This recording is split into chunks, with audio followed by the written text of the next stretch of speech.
Thank you, Mr. Carpenter, for this opportunity. As a longtime friend of Georgia with deep knowledge of the region, your perspective is especially valuable on U.S.-Georgia relations and the broader geopolitical context. Let me start with recent developments. Following President Trump's return to office, the first communication came on March 30 with a phone call between Marco Rubio and Irakli Kobakhidze. According to the State Department, the discussion focused on security issues in the Caucasus and Black Sea region, while Kobakhidze noted additional topics. In your view, what might this phone call be related to? Well, I think the most likely subject of the phone call is the U.S.-Israeli war against Iran, which is obviously very close to Georgia, only a few hundred kilometers away, and is most likely the proximate cause of the call. Of course, the State Department readout was very opaque in terms of the subjects that were discussed. They mentioned bilateral relations, but that could really be anything. And so it's hard to tell without an inside person who participated on the call revealing the exact subject matter, what other details they might have discussed relating to either Georgia's relationship with Russia or other dynamics in the region. But certainly Iran must have been on the agenda. Yes, but it's also important to note that the call was preceded by a visit to Georgia by U.S. State Department representative. It was probably no coincidence that he came to both Anaklia and Poti ports. Do you think the call and the visit could be linked not only to Iran, but also to the ownership of the Anaklia deep sea port, especially given China's interests? Well, I suspect that the broader geopolitics of the region were discussed because the war in Iran is obviously having ripple effects in terms of every country, not just actually in the region, but around the world. In terms of the dramatic spike in oil prices, in terms of the windfall revenues that Russia now gains from this war, in terms of the stability of the agreement between Armenia and Azerbaijan. All of this is implicated by the war. And so I suspect that some of those issues pertaining to the geopolitics of the region were discussed. After Rubio's phone call, the rhetoric from the ruling Georgian Dream Party seems to have changed. If just yesterday Trump was described as a representative of the deep state, a member of the Global War Party, today members of Ivanishvili's team claim that criticism came only from the previous administration. Do you think Georgian Dream will be able to benefit from this situation and use it for its own interests? Well, certainly the Georgian Dream is going to try to use this call to indicate that they have a good relationship with the United States, that they are not, in fact, diplomatically isolated, and that the Trump administration is their friend, as you just quoted, and the real problem was the previous Biden administration. I mean, this is actually a play that they've been trying to run for the entire course of the Trump administration. I don't know how successful it will be. There are many Republican members of Congress, in other words, politicians from Trump's own party, who see through what Georgian Dream is trying to do, and they understand very well that Georgian Dream is not only regressing in terms of democratic norms within Georgia, but that it's also fostering a geopolitical entente with Russia, China, and Iran that is very clearly against U.S. interests. So while GD may spin this a particular way at home in Georgia, I don't think this will work in terms of U.S. members of Congress who understand very well what's happening in Georgia. You probably mean the very active steps of the Helsinki Commission and Joe Wilson, who described the democratic backsliding in Georgia. How significant is this? Indeed. We had the Megabari Act, which is a piece of legislation that would give the executive in the United States the authority to launch all kinds of sanctions against Georgia for its democratic backsliding. And that is overwhelmingly supported by members of the Senate. There was just one senator, Mark Wayne Mullen, who opposed this measure and was blocking it, according to some archaic rules that we have in the United States where just a single senator can hold up legislation. But he has now been appointed as the Secretary of Homeland Security, and so he's no longer in the Senate, which indicates that potentially there could be a breakthrough there. Although the real question is whether there are some members of the Trump administration who are quietly supporting the position of Mullen and of Georgian Dream in not wanting this legislation to pass. So what's your take? Will there be a breakthrough like the adoption of the Megabari Act, or does Georgian Dream have other allies?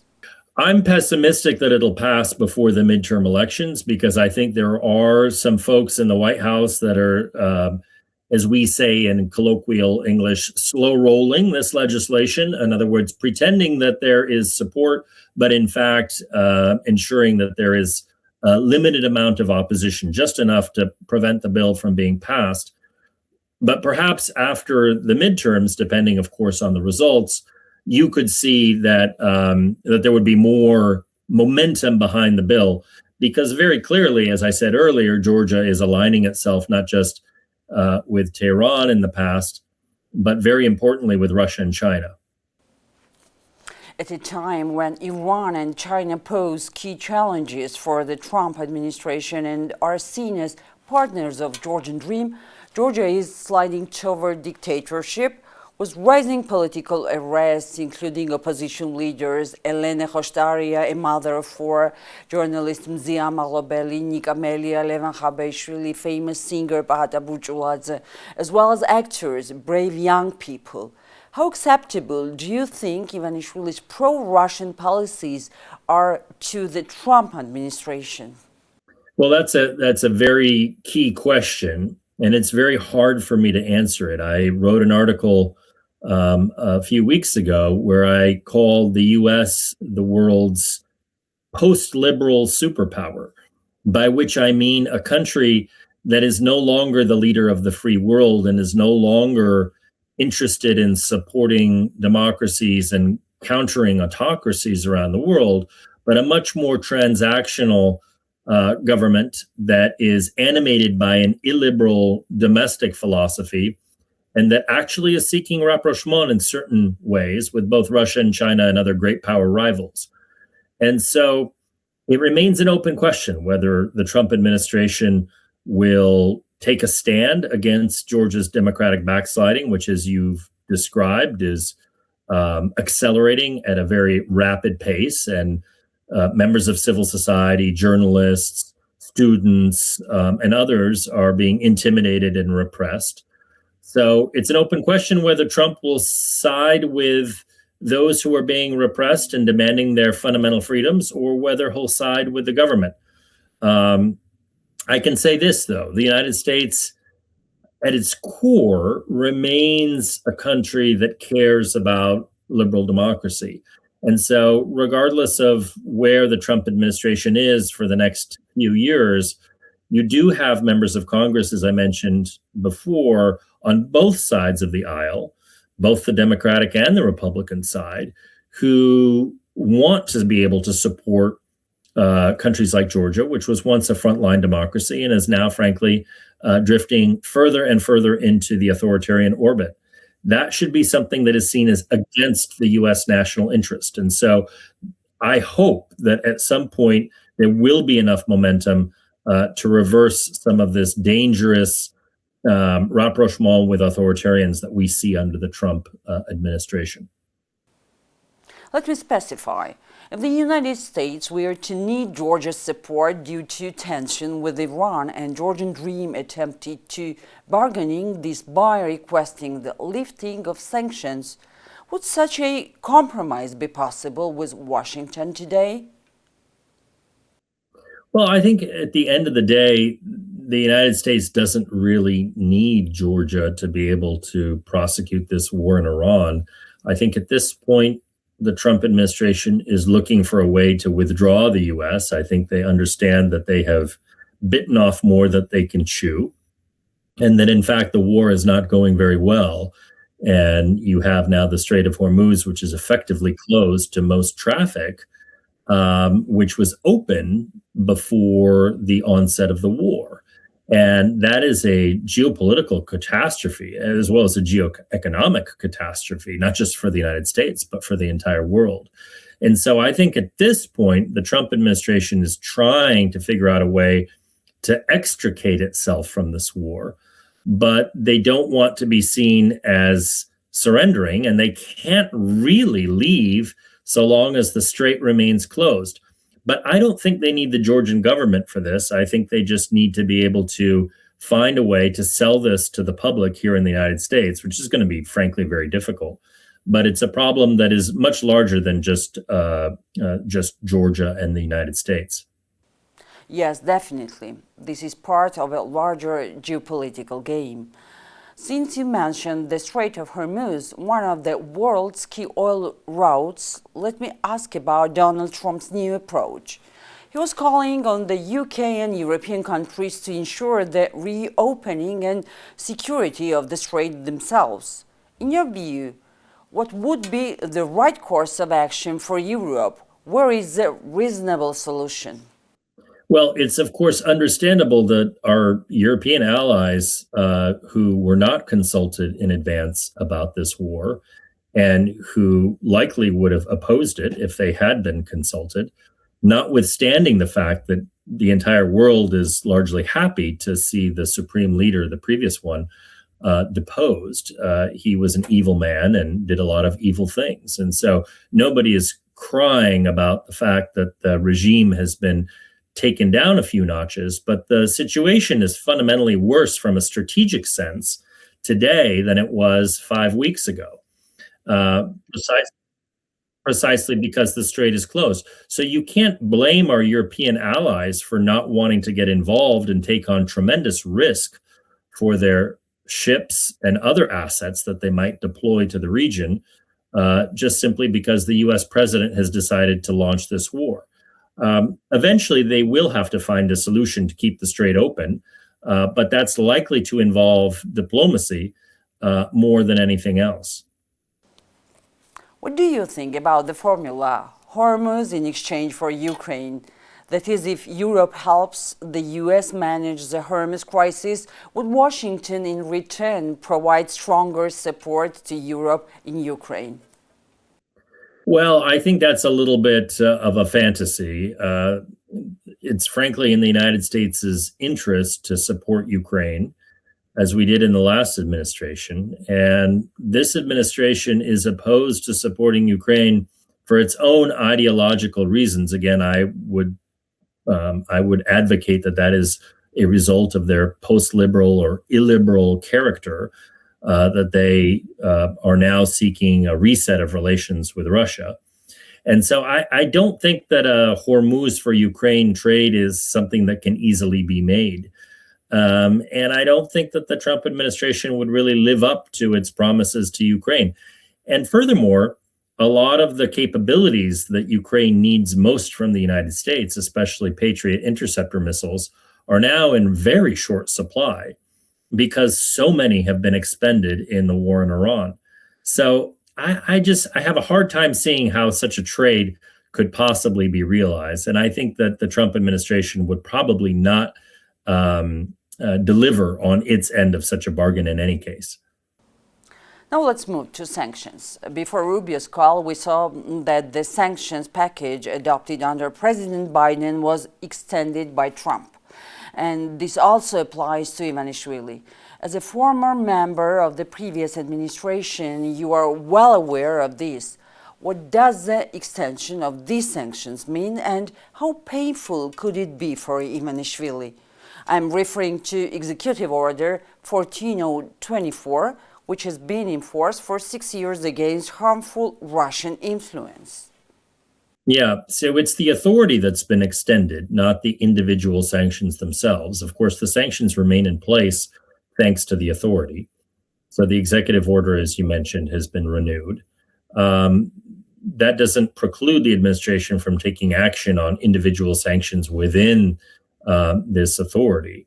But the fact that the sanctions remain in place shows you that the rhetoric that you cited earlier from Prime Minister Kobakhidze and others indicating that there is a reset of relations with the US is not entirely correct, because sanctions remain in place on Mr. Ivanishvili. So we'll have to watch this very closely, because I know that there are various individuals from Georgian Dream who are trying to lobby the administration here in the US to remove these sanctions. So we'll have to see whether they succeed or not. Hopefully, Congress will continue to stand firm on the issue of Georgia's democratic backsliding and make it difficult for the administration to take any rash moves in this regard.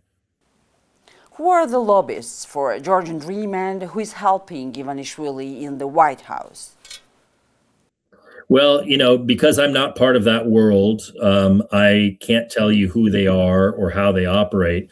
But I can tell you that based on what I've heard from various sources who are close to the administration, it's a typical mix of various business leaders and their lobbyists. It's professional firms who are engaged to conduct lobbying with the administration because they have some inside connection. It's those sorts of sub rosa, I wouldn't say secret, but sort of out of public view contacts that are being used in order to try to implement or to try to change policy in Washington. This is something that has gone on for decades and decades. It's frankly one of the least attractive aspects of American democracy, is the lobbying world. But and Georgia's not alone in doing this. There are many countries that do this. But I have heard that Georgia is using various companies in particular to try to land some sort of influence with the administration. Hopefully, this will also become clearer. Now, as a former US ambassador to the OSCE, I would like to ask about the OSCE Moscow mechanism. This mechanism directly addresses political prisoners, the possible repeal of the so-called Russian law, and actions taken against protest participants that may amount to torture. In your view, under what conditions could this mechanism be activated, and what are its advantages? Well, the advantages of the Moscow mechanism are that it is one of the few OSCE tools that does not rely on consensus. In other words, Georgia cannot block it. And even if Georgia got Russia and Belarus and other autocratic states to block it, it would still be able to pass, because it only takes a small number of states to go forward. And so with 24 states supporting the Moscow mechanism, it provides an opportunity to force the Georgian government to confront the commitments that it has failed to uphold in terms of all the Helsinki Final Act acquis, everything that has come that the government has pledged to uphold since the signing of the Final Act, including the Charter of Paris and so many other documents regarding respect for fundamental freedoms, for freedom of speech, freedom of assembly, freedom of civil society to aggregate interests. All of that is being denied by the current government using a variety of different laws. You know them very well: the Foreign Agents Law, Foreign Influence Law, all kinds of other legislation that is meant to intimidate democratic activists. And so the Moscow mechanism can shine a light on that. But ultimately, that's what it is. It's shining a light on a problem and holding the government accountable. It is not in itself a sanction or a piece of leverage that can change how the government does business. Let me ask you about new initiative of GD. Ivanishvili's regime faces a legitimacy problem, both domestically and internationally. As a result, it adopted the so-called legitimacy law, under which non-recognition of the government can be punishable by imprisonment. What type of regimes typically requires such a law? Well, obviously, regimes that struggle with domestic legitimacy and that need to buttress their flagging support with coercive measures in order to prevent the public from expressing its true opinions. Those sorts of regimes rely on laws like this or other instruments that repress the views of independent civil society actors and try to push their own narrative from the top down. It's very common in any authoritarian system. And that's exactly what the government in Georgia is now trying to do. It's trying to prevent the voices of the people from being heard and unifying a narrative at the top that purports that they are the one legitimate representative of the Georgian people, which, is dubious. And in fact, there are a lot of questions about the last election in Georgia, which many pollsters have showed there is a gap between the amount of votes that Georgian Dream was able to accumulate or claim to accumulate in the election, and some of the polling that was done independently that showed that, in fact, their support was lower. So in terms of democratic legitimacy, there is a deficit there. Against this backdrop, Ivanishvili demands that if the West engages with Lukashenko and rolls out the red carpet for Putin, why is his own regime considered problematic? He believes that both he and his country should be accepted as dictatorship. Do you think this approach will succeed? I don't. I don't think it's going to work. The truth is that the United States has global interests, and we have to talk to all countries and their leaders, including those who are not democratic. And that has always been the case, and that always will be the case. But we also have an interest when a democratic partner of ours suddenly reverses course and becomes more authoritarian in trying to impose sanctions or use other leverage to express our dissatisfaction with that. And particularly in a case like Georgia, where it's not just the fact that democratic norms are backsliding, but also, as I mentioned earlier, the fact that the country is aligning itself more and more with Russia, China, and Iran. That is geopolitically against our interests. So that is why the U.S. in this particular circumstance should be taking should have a very strong voice and should be taking action to encourage the regime in any way it can to move back towards a more democratic political system. The thing is that Ivanishvili did not become a dictator overnight. Did the relatively moderate policies of the US and Europe contribute to this? He never paid the real price for democratic backsliding, and now we see that instead of Western ally, we have a regime that helps Russia evade sanctions. Kobakhidze is not missing neither funeral nor the inauguration in Iran. Well, as usual with these sorts of instances, and you can look at Hungary and Slovakia and various other cases, democratic backsliding almost never happens overnight in the form of a coup. I mean, occasionally you have coups still in various parts of the world, but usually this sort of regression is gradual. It comes with the adoption of laws. It comes with padding of election results. It comes with disinformation campaigns run by the government. And so it takes place over the course of many years, hollowing out institutions such as universities, civil society organizations, etc., that could provide an independent check on the government. Georgia is no different. And so this has been playing out for many years. But there was a qualitative change in the way the government approached civil society that happened in 2024. So, the 12 years prior to 2024, when Georgian Dream was in power, you could still say that Georgia was a democracy. That really shifted dramatically in 2024. And unfortunately, not enough Western governments really spoke out or used the tools at their disposal to influence Georgian politics. So the United States, of course, sanctioned Bidzina Ivanishvili, but the Europeans were really largely absent from this game. And the result is, therefore, that, the repression has continued and the democratic backsliding has only accelerated. So if the U.S. and the Europeans can't speak from the same sheet and implement the same sorts of policies, this is exactly the result that you get. We saw something similar in Europe with Viktor Orban. You may have heard the audio recording involving Peter Szijjártó and Sergei Lavrov suggesting that Moscow was informed about European decisions thanks to Hungary. What impact could this have on Europe and on Hungary's elections?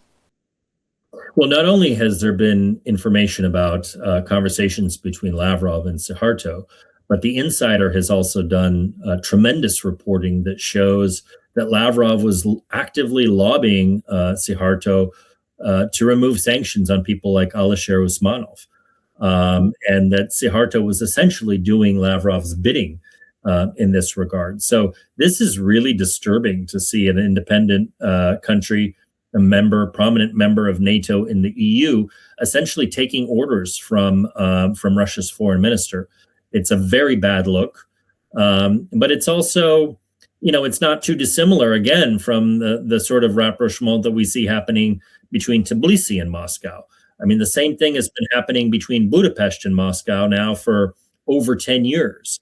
And so what's different now is that there's an election on April 12th, which, if it's free and fair, it looks like, according to the polls, that Orban will lose this election. So we have to watch very closely to see again whether the election is truly free and fair, because this is the sine qua non of democracy, is whether those sorts of elections where the leadership loses legitimacy can in fact lead to a change in government. We're also closely watching those elections as Orban is considered Ivanishvili's main ally. To conclude, do you think Donald Trump would launch a ground operation in Iran?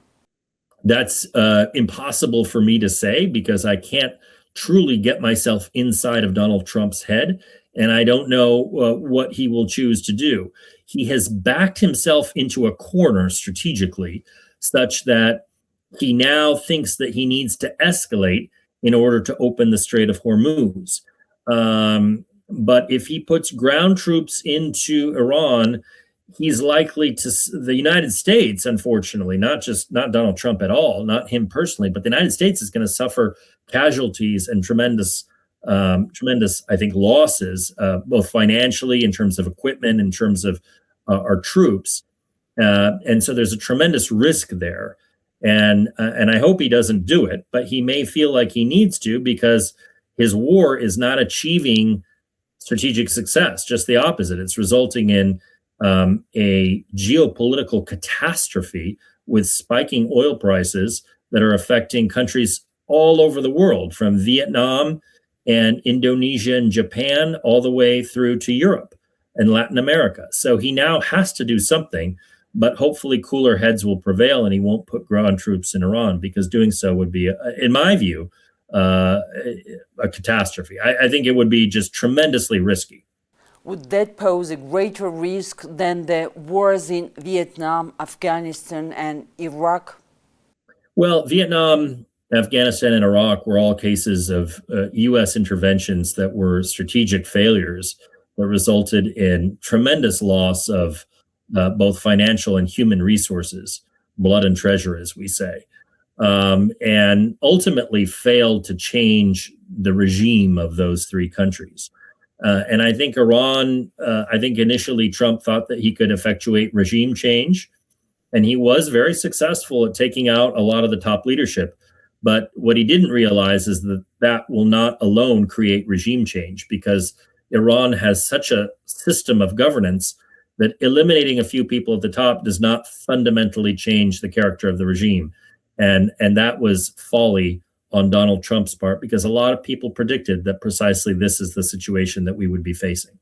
Before we hit toward the end, I'd like to ask about the future of NATO. How do you envision the future of the alliance under Donald Trump's constant attacks? At times he calls NATO a paper tiger, while at other times he demands greater support from European allies. What lies ahead for NATO and transatlantic unity? Well, I hope NATO can survive this period of extreme stress between the two sides of the Atlantic, where our strategic imperatives are heading in very different directions. As I mentioned, the U.S. is now a post-liberal superpower. that is supporting illiberal governments around the world and is no longer seeing itself as the leader of the free world. And the rest of NATO very much hopes that the US will come to its senses and go back to its previous role, precisely as leader of the free world, where we worked in concert with our European allies to support democracy and the rules of the international system.